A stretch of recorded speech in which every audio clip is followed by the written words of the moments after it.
Ladies and gentlemen, welcome to ADC Sports Dallas Primetime. I'm Mauricio Rodríguez, streaming with you live Sunday through Thursday night, final show of the week. We have the game prediction, we will have betting the Cowboys, and boy, oh boy, I struggled to make this week's pick. I wasn't sure what to bet, but we found the one bet to make on this Cowboys-Cardinals game. We'll talk all about it. We'll get into some offensive tackle news. We'll talk about 3 players to watch. And finally, we'll close out the show in blind recap fashion. You guys know what that's about, our game pick, but as if we had already seen the end of the game. Anyways, thank you for joining the show. Thank you for choosing to listen to ADC Sports Dallas Primetime. Make sure you check that make sure you hit that like button. Make sure you share the show. If you're watching on Facebook, YouTube, or Twitter, let your friends know about Primetime. Let's get more people here. I see you guys in the chat. Welcome people on Facebook. Welcome people on YouTube.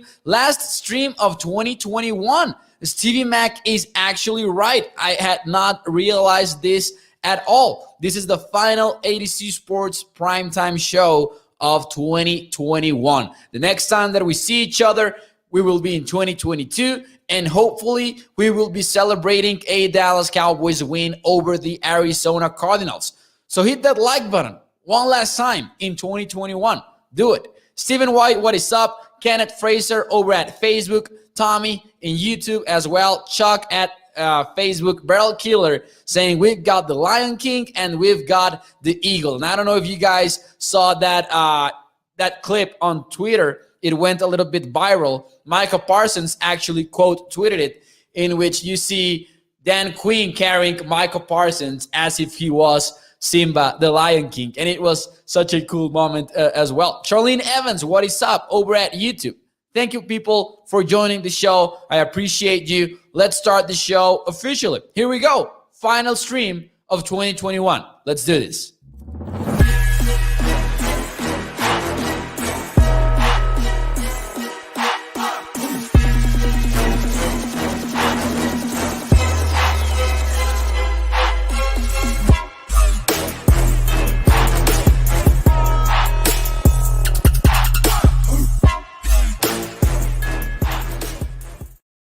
Hello, everyone, and welcome to ADC Sports Dallas Primetime. I'm Mauricio Rodríguez, streaming with you live every Sunday through Thursday night, 8 p.m. Central, here on Dallas On Demand Sports Talk Network, with a lot more content coming your way throughout the final 2 weeks of the season and then the postseason, because as you guys know, the Cowboys are going to be in it as divisional champions because they clinched the NFC East last weekend. So make sure you check out adcsports.com/Dallas for all of this content. I posted an article today, 2 things the Dallas Cowboys defense could learn from Cardinals losses. We talked about it a little bit here on Primetime, but if you want to go over it again, you can check it out on adcsports.com/Dallas. Cole Patterson also took a look at why the odds for Micah Parsons to win Defensive Player of the Year continue to rise. We had someone right on the Dallas Cowboys secondary and its depth. So make sure you check it out. Also, an interesting article about Kyle Murray's streak on the AT&T Stadium. And we've talked about this on the show a little bit. Crazy to me that Kyler Murray is 8-0 at AT&T Stadium. It is a crazy tidbit of trivia. He is something like 51-0 in the state of Texas. I'm not sure if that's the exact number. I don't see how it is relevant to this game in particular, so don't worry about it, but still, such a cool number to take a look at. Something that blows my mind every time that I read it. What is up? What is up? Thank you for joining the show. Stevie Mac saying the gang is finally fully back with Charlene here. What is up? Brian Doyle saying, hey, what's up, Mauricio? Much appreciate that you're doing a live show to close out the year. Of course we are. We need to have Primetime. There are some interesting bowl games as well coming tomorrow.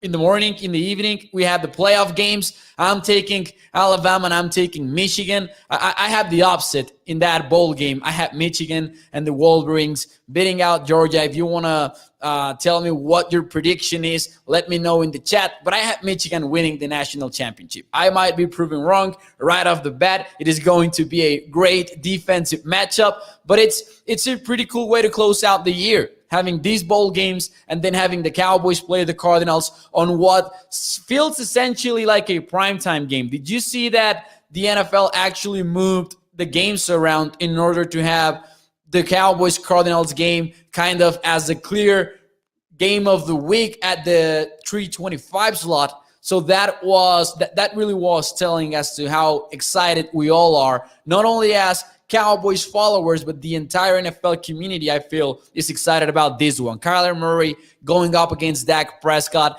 We have Michigan will take it, says Kenneth Fraser. Oklahoma Boomer Sooners. It was so fun to watch Bob Stoops back in the sidelines, having fun with his Oklahoma team, and of course, beating the Oregon Ducks, because I know that final scoreboard looked close, but it didn't feel that way at all. Anyways, thank you for joining the show. Let's get this started. Let's talk about offensive tackles, because a lot is going on here. The Cowboys are expected to get Tyron Smith back at left tackle. He has not fully participated in practice. He was limited today. He was limited yesterday. But all signs are pointing towards number 77 being back in the lineup for the Dallas Cowboys. The opposite is happening for the Arizona Cardinals, and this is a big deal for this game. DJ Humphries apparently was placed in the COVID-19 list today, so that means that the Cardinals will be without their starting left tackle just in the game that they were getting their center back, because they're getting Rodney Hudson back. He's like the glue that sticks together that offensive line, but DJ Humphries, definitely their best player in my opinion across their starting five, and he's not going to be available for this one. And that's huge news for a defensive front that has Randy Gregory rushing off that side. You have Marcus Lawrence on the other side, Micah Parsons, like this strategic chess piece that you can move around. You can rush him from the A-gaps. You can rush him from the outside. You can do a little bit of everything with Micah, and it's a huge hit for this Cardinals team. And this is where I believe it becomes an even bigger issue for Arizona and a bigger advantage for the Cowboys. Both of these teams like to blitz a lot. They're actually both in the top 6 in the NFL when it comes to blitz rate in the past few weeks. The Cowboys are going to have their starting line intact, basically. They're going to have Tyron Smith. They're going to have Zach Martin and, of course, Lyle Collins. And Tyler Biadasz and Connor Williams are doing a better job than expected. I actually think that among Cowboys Nation, this offensive line is quite underrated, because it might not be the unit that the Cowboys had in 2016 or in 2014, but this might be the best offensive line in the entire NFL, actually, or one of the best. Top 3 easily. And I think that that is something that we have not discussed as much as we should in Cowboys Nation. That is something that I think, let's call it that way. But yes, the Cowboys will have that starting 5 offensive linemen, one of the best quarterbacks versus the blitz in Dak Prescott. And on the other hand, you're going to have the Cardinals dealing with this change in their offensive line, and now including the absence at left tackle. So that will be a huge issue for the Cardinals, because the Cowboys have been very smart in their blitzing game. And we talked last night about how the Cowboys might take a page out of the Lions game plan versus this team, because the Lions showed a lot of zero looks, no safety in the backfield, trying to rush with 5, 6, even 7 defenders, putting a lot of pressure on Kyler Murray. And I wouldn't be surprised if this is one of the most aggressive games from the Cowboys when it comes to blitz rate. There are some numbers that might suggest otherwise, but I think that without DeAndre Hopkins, that is something that the Cowboys will want to exploit. Hopefully they do. I would be very excited about watching this team approach Kyler Murray with such a heavy blitz approach.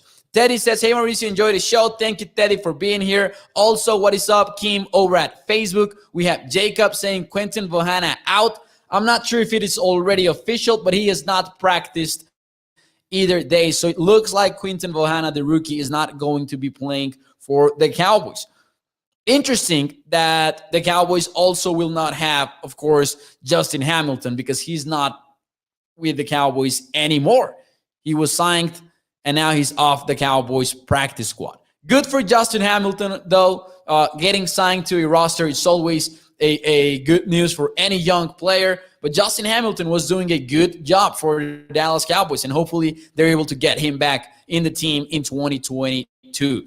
This kind of happens always late in the year, right? Players being poached off practice squads as teams try to finish out the season, dealing with injuries, stuff like that. Kenneth Frazier says, I think that they're one of the best regarding the Cowboys' offensive line. I agree with that. Beryl says, I like our line, both lines, and that is something new. In terms of the defensive line, I don't think that we have felt this good about a Cowboys front seven in a long time. Neville Gallimore, in the last few games, he has been such a huge part of that. Having that interior pressure workout for the Cowboys is something that we are not maybe used to seeing. That has always been a problem for the Cowboys, the defensive tackle position. Gallimore has been balling, and Carlos Watkins too. And Watkins is another player that I feel we don't talk a lot about. Maybe he's not a splashy player, but he gets his job done. And I like Carlos Watkins a lot, and definitely a player that I didn't expect to be as big of a contributor as he has been for the Cowboys this season. Anthony saying in Facebook, we got the monsters up front and the lion in the defense, of course. Kenneth Frazier saying since back in the early 2000s, for sure. Tommy says we have to keep Murray in the pocket. He presents a lot of problems when he gets out of the pocket. Dallas has a big defensive line, and Kyle is like 4 feet tall, LOL. Keeping him in the pocket should be a priority. And that is so interesting. Murray can be a beast when he's running, when he's scrambling. He's electric, to be honest. And I was watching more Cardinals tape today, and we talked about speed being the main concern for the Cowboys this Sunday. And mainly, we're talking also about Kyler Murray's speed. If the Cardinals upset the Cowboys, and I'm using the word upset because the Cowboys are actually 6-point favorites in this game. If the Cardinals pull off the upset, I have no doubt that it will be because of Kyler Murray and Kyler Murray only. That is 100% my take. I don't see any other playmakers maybe that are going to be able, and not only playmakers, but also when you take a look at the way that they have game planned play games in Arizona, it is all hinging on Kyler Murray. Murray, go make a play. That is plan A. Plan B is the same. Plan C is also Kyler, go make a play. They have not, in my opinion, facilitated things for Kyler. And actually, I think that they've put a lot of stress in Murray. And forget about, this is just me. This is my opinion. I know that some people will disagree, but forget about all those takes of Kyler's body language. I really don't believe in that. And I think that when you take a look at, for example, Tom Brady games, when he's losing, people like to throw out this meme in which Brady has his head tucked in, and people like to tweet out that image from the Super Bowl game versus the Falcons in which he pulled off that historic comeback. But also, there are a lot of games in which Tom Brady looks exactly like that, and he ends up losing. And no one is questioning his leadership because we shouldn't. TV broadcasts can show you exactly what they want to show you. And usually they cut away to Murray staring to nothing in the sidelines, and people make a lot out of it. I wouldn't. I think that Kyler Murray is a good leader, and I think that Kyler Murray is a legit threat in the NFL. So definitely Murray can do a lot of stuff. I agree with your takes of him remaining in the pocket, but that doesn't necessarily mean don't blitz him, though. I am all in for the Cowboys blitzing Kyler Murray. It worked out for the Lions quite well. It put a lot of stress in their pass protections. I'm not entirely sure that they have fixed that over the last couple of weeks. So I'm looking forward to the Cowboys' approach in the blitzing game. And I would assume that they're going to be aggressive. Might be wrong, of course. Dan Quinn has been very creative, and he has been very strategic with all of this. But I kind of expect them to turn on the heat versus Kyler Murray. We'll see how it works. And without their left tackle, should be even more interesting. Did you hear Tom Brady got put on notice for his tantrum with the laptop, says Kenneth Fraser? I did not hear about that.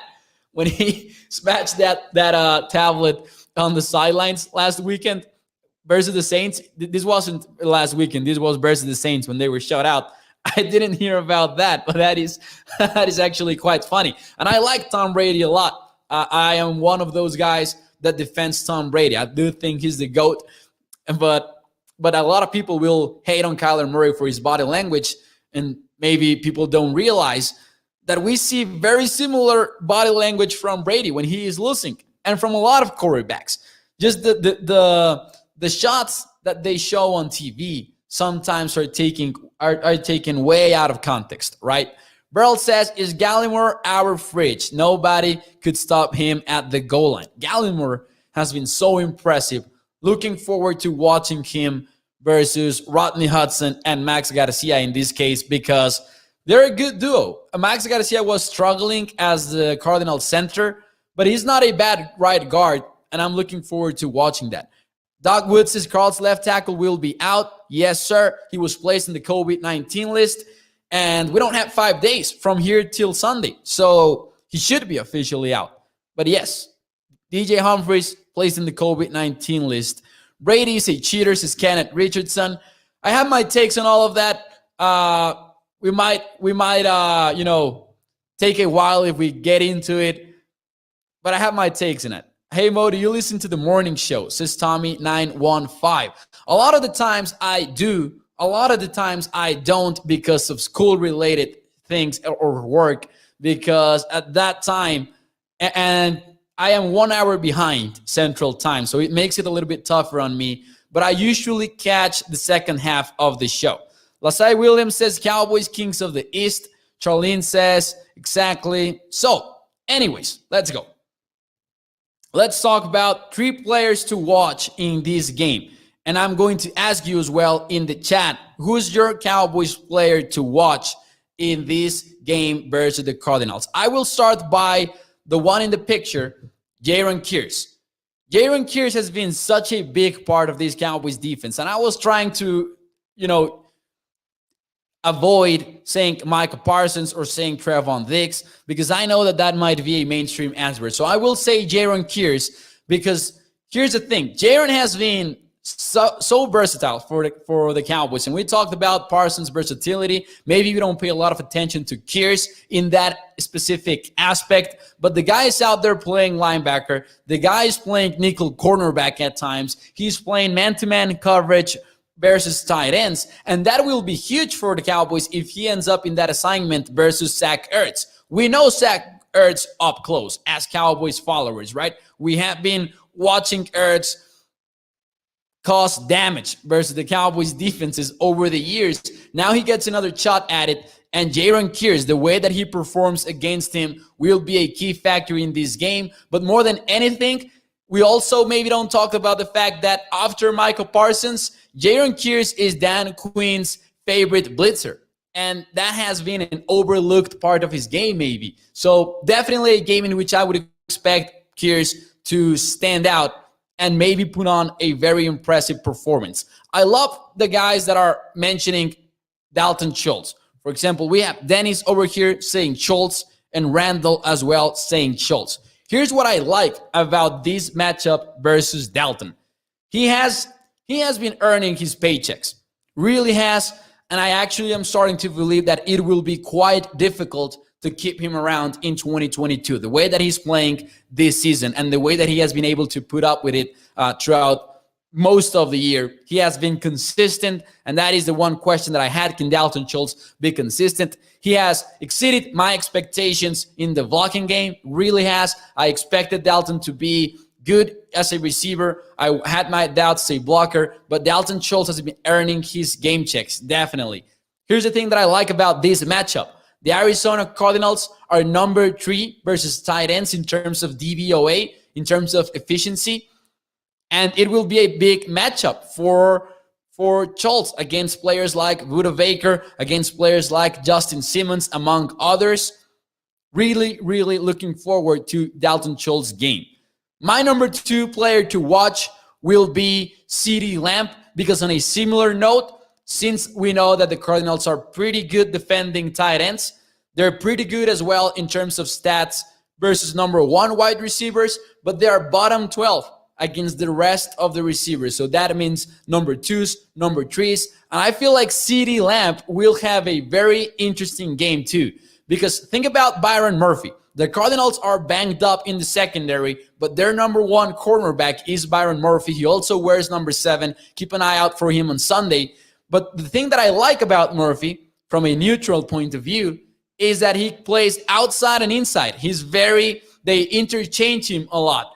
So he has about 100 more snaps on the outside than he does on the inside, or the other way around. I'm confusing these two. But he's over 300 and 400 in these two categories. So he moves around a lot, and CeeDee Lamb might get a lot of one-on-one matchups versus Byron Murphy if they're playing man coverage. CeeDee Lamb, my number 2 player to watch in this game. He's still that guy, even though he had those drops a few weeks ago. CeeDee Lamb is still a pretty talented receiver, and beating Byron Murphy would go a long way for him, in my opinion, and for the public perception, maybe, for number 88. Elio Varela says, just say what we're all thinking, another dub for the boys. We'll get into the betting the Cowboys segment and the game pick as well. Joel Wilson says, hope the offense plays like last week because it's going to be a shootout. Tommy says, defensive line, I say, hope will be the key to this game. Brian calling Schultz, Dalton Roadhouse Schultz, love that nickname. Doc says, controlling the middle of the field, the seams, big game for the free safeties. I agree with what Doc is saying, especially the Cowboys being a team that plays with a lot of single high coverages, right? That free safety key for this game. And it's looking like Malik Hooker could also be back. So I know that DeMonte has earned his critics, deservedly so, but Casey and Malik Hooker will have big games too. Dallas Junk saying, my player to watch is Jordan Lewis. I still have nightmares of what Kirk did to us last year in the slot. Like that from Dallas Junk. And interesting, because we'll see how they play Christian Kirk. They're playing him on the outside quite a bit since DeAndre Hopkins' injury. But I remember that, fully remember that game. I'm betting that the Cowboys fully remember it too, and hopefully they're using it as motivation. Paul says Randy Gregory, even more so with DJ Humphries out. Not going to lie, when I prepped this show, I was not considering the fact that Humphries was out actually. But yeah, Paul is right on point here because Randy Gregory could have a big game for the Cowboys in this one. I think Lamb will step it up, says Kenneth. David says the defense, go Cowboys. Finally, my number 3 player to watch is Tyron Smith. He's coming back from injury. We'll see if he gets more participation maybe on Friday if the Cowboys do something. We'll see how it goes. But here's the thing. He has been gone for a few weeks, and he's headed against Chandler Jones. When he has played, make no mistake about it, Tyron Smith is still an elite left tackle. He was deservedly voted into the Pro Bowl. He is graded as one of the best tackles by PFF, and I think that is well-deserved. Tyron Smith is still that guy, even though he's been hurt. But he has a big challenge in Chandler Jones. I expect him to win the battle, but this game will tell us a lot about where Tyron Smith stands, not only for the rest of the regular season, but also as we head into the playoffs. Hopefully, we see a very healthy version of him. Hopefully, the Cowboys actually were being cautious with him a little bit more than just waiting for him to be able to play at all. Maybe this was the plan for since day one, as Brian Broaddus told Sky actually in his interview. Maybe he's healthier than we realize. One player to watch, definitely Tyron Smith. Never ending, it refreshed, LOL, but still too low, guys, says Tommy. 17 likes, says Elio Varela. In mind, let's keep it going. Thank you to all of you guys. Make sure you hit the like button. Share the show if you're watching on Facebook, YouTube, or Twitter. Let your friends know about Primetime. Which brings us, by the way, to my favorite segment. Not gonna lie, this is one of my favorite segments of the show, including the whole week. This is Betting the Cowboys. Betting the Cowboys, we're 9-6 for the season. For those of you who are new to Primetime, we make one bet per week. And the rule here is that we're not going to actually be biased on this section at all. And you guys know me. I try to be as unbiased as possible. I've never picked against the Cowboys, though. I have picked against the Cowboys. I picked against the Cowboys in the betting world in the Minnesota game because Dak Prescott was not going to play. So the pick ended up being the Vikings. Lost it, fortunately, the bet, I mean. Then I bet the over for the Falcons, the team total over for the Falcons, and the Cowboys ended up shutting them out. This was a tough one. The over-under, difficult to touch because we really don't know what is up with the Cowboys offense or the Cardinals offense. I know that the Cowboys blew up versus Washington, but this is a better defense in Arizona, in my opinion, even though they're banged up. We don't know what is up with Kyler Murray and company. We know that they have not adjusted to the Andrew Hopkins absence. But now that their left tackle is out, to me, that was the determining factor. And I'm going to do it. I hate betting into trends. I tell you this weekly. But I think that the Cowboys, once again, are a little bit undervalued. If we're talking about a Cardinals team that has no left tackle, that has not a perfect offensive line apart from that left tackle,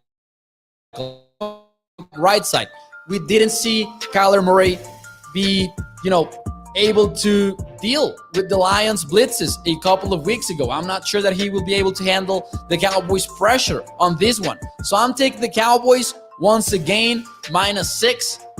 Not an ideal bet in my opinion because I feel like we can get burnt on this one.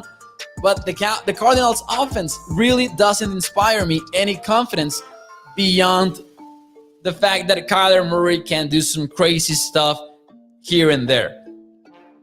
We're taking the Cowboys. We're 9-6 for the season. We have won 3 straight.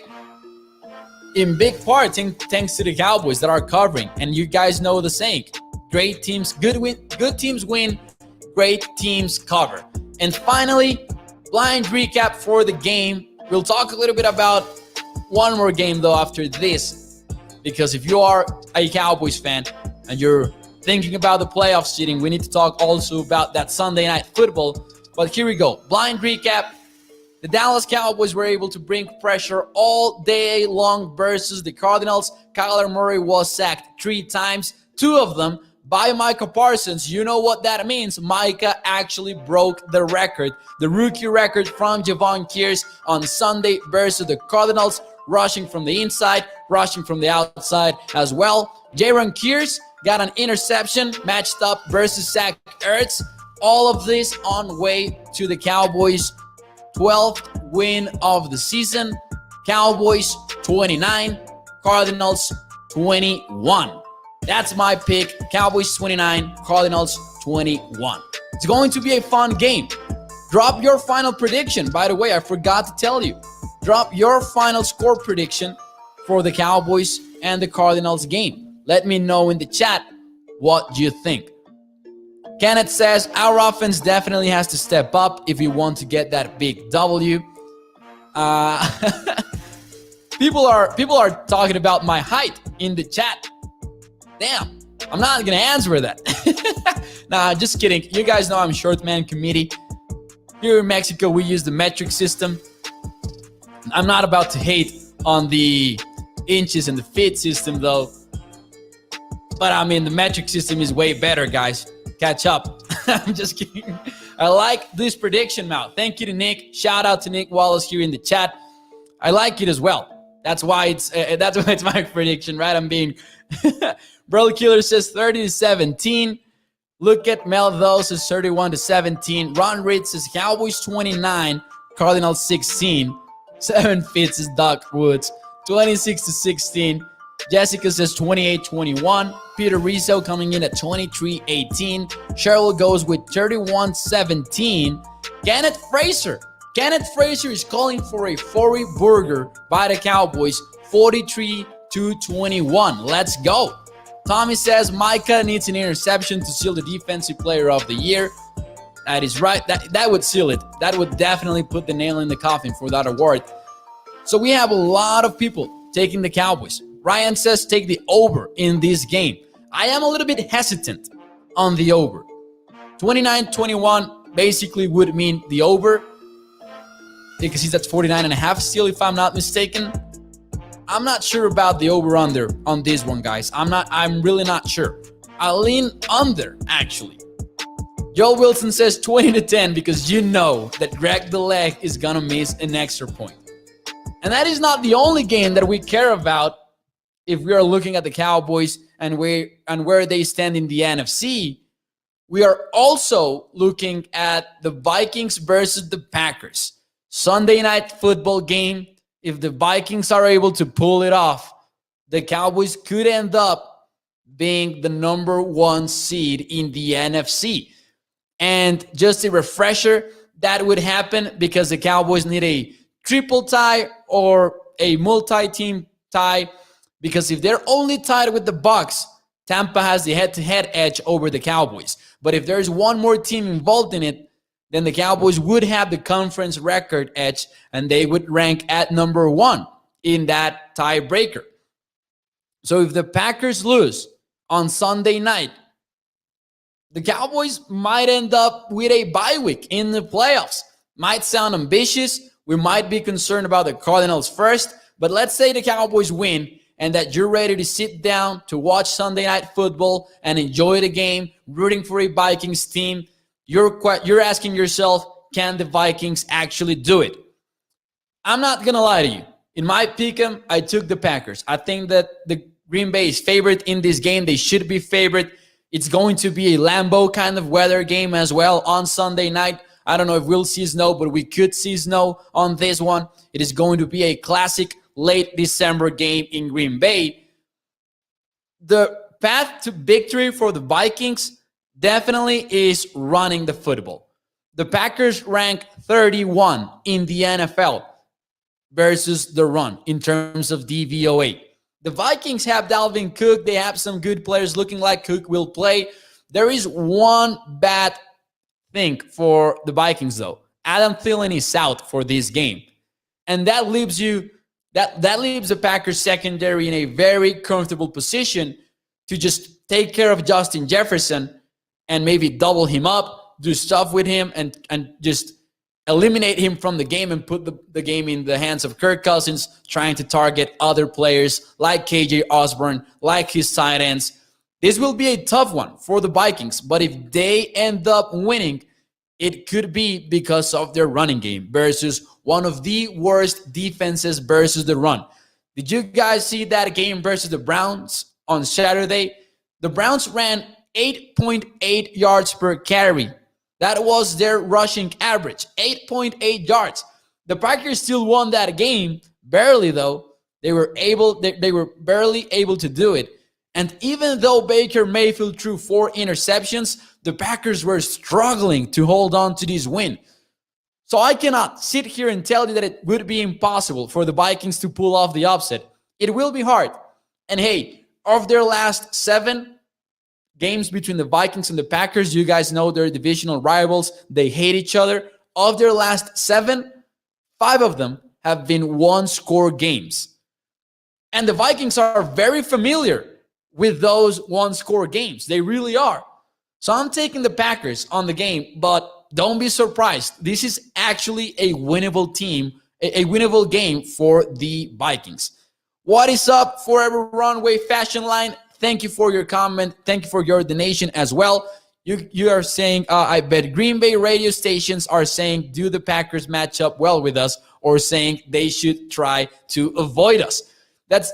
I think that right now the Cowboys might be, not calling them the favorites, but they might be the most scary team in the NFC because they look so balanced. If their offense is clicking and the defense is playing this way, and special teams, the Cowboys have also had strong special teams play. Lead the NFL in blocked punts. So I agree with Forever Runway Fashion Line. Thank you for your comment. Thank you for your donation. And thank you for being here on ADC Sports Dallas Primetime. Dallas Cowboys says, I want Tom Brady and Aaron Rodgers in the playoffs. Says Dallas Cowboys 92. Oh, it's going to be exciting. I am looking forward to January football for the Cowboys. I know that this is our year conversation might sometimes get out of hand and maybe sometimes people are carried away. But this is actually a pretty good football team on both sides of the ball. We talked about this not that long ago for those of you who are new to the show. During the Tony Romo era, And don't worry, I'm not sparking up any kind of debate, just trying to put this into context. The Cowboys had, on average, a 24th ranking in the NFL in defensive EPA per play. 24th in the NFL. That was the average during the Tony Romo era. Since 2003, the Cowboys have not been ranked higher than 12th. And that happened in 2003 when Quincy Carter was the quarterback for the Cowboys. Right now, they are second in EPA per play, defensively speaking, the Cowboys. So this is a legit defense. Someone told me on Twitter, yeah, well, they're on an easy division. And the Packers? What about the Packers? Don't these guys play the Lions twice a year, the Vikings twice a year, and the Chicago Bears twice a year? So definitely, you cannot blame the Cowboys for whoever is put in front of them.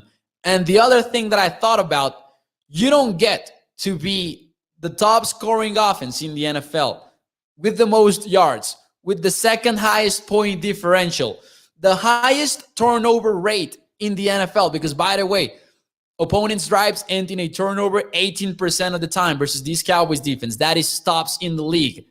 You don't get to be all of that. Number one in DVOA, number one in defensive EPA per play. You don't get to be all of that just because of your division if you're talking about it on week 17. Like if this was September, October, and the schedule was a little bit easy to begin the season, all right, I get it. Say what you want about the schedule. But if we're in week 17 and we're talking about a team that ranks as high as they do in all of these categories, forget about that division talk. The Cowboys are legit. Didn't the Cowboys, they lost to the Chiefs, but this Cowboys defense looked pretty good versus Patrick Mahomes and company. The Cowboys offense looked terrible. We know that the Cowboys were missing some players. That's still not an excuse for how bad they looked in that particular game. But the defense looked pretty well versus the Chiefs. And sure, people had the Chiefs in a very bad spot back then, but look at where they're now. They're now the favorite in the AFC. So I think that all of that conversation about the Cowboys being in the NFC East, not to mention that if the playoffs ended today, two teams in the NFC East would be playing in January football. I hate that, I like calling the playoffs January football, but now we're going to have a regular season game the January 9th. So maybe we need to change that term a little bit. Not a fan of that. Kyler May says, my boyfriend is a Raiders fan and always says we are the easiest division. Pisses me off, says Kylie. And hey, the NFC East has struggled for a long time, and I understand all of that. I am not about to say that the Cowboys are in a tough division, because I believe that it's not a tough division at all. However, that is not the reason why the Cowboys are where they are at. Exactly, Mo. Exactly. Thank you for agreeing with this. Barry says, not overlooking Arizona, but I hope Dak's prediction comes true and we see Tampa again and we whoop them. That would be amazing. That's what Dak Prescott told Tom Brady after that week 1 matchup. How fun was that? By the way, that was such a fun game. I'm going to rewatch it one of these days in preparation for the Cardinals one. Anyways, guys, that would be it for me tonight. Thank you for joining me. I hope you have a great 31st.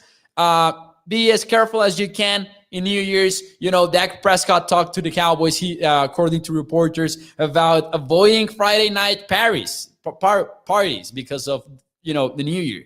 So hopefully the Cowboys players listen to him. Hopefully we avoid any kind of COVID distractions in the next following weeks. Have a great, happy New Year. It was such an amazing one for me. Really, really amazing one in large part because of the whole ADC Sports experience. I've been here for a little bit over a year, but 2021 was a year in which ADC Sports Dallas really took a step forward, and it's been such an amazing ride in huge part thanks to all of you who support us on the show, who support us on adcsports.com/Dallas. So guys, I appreciate you more than you can know.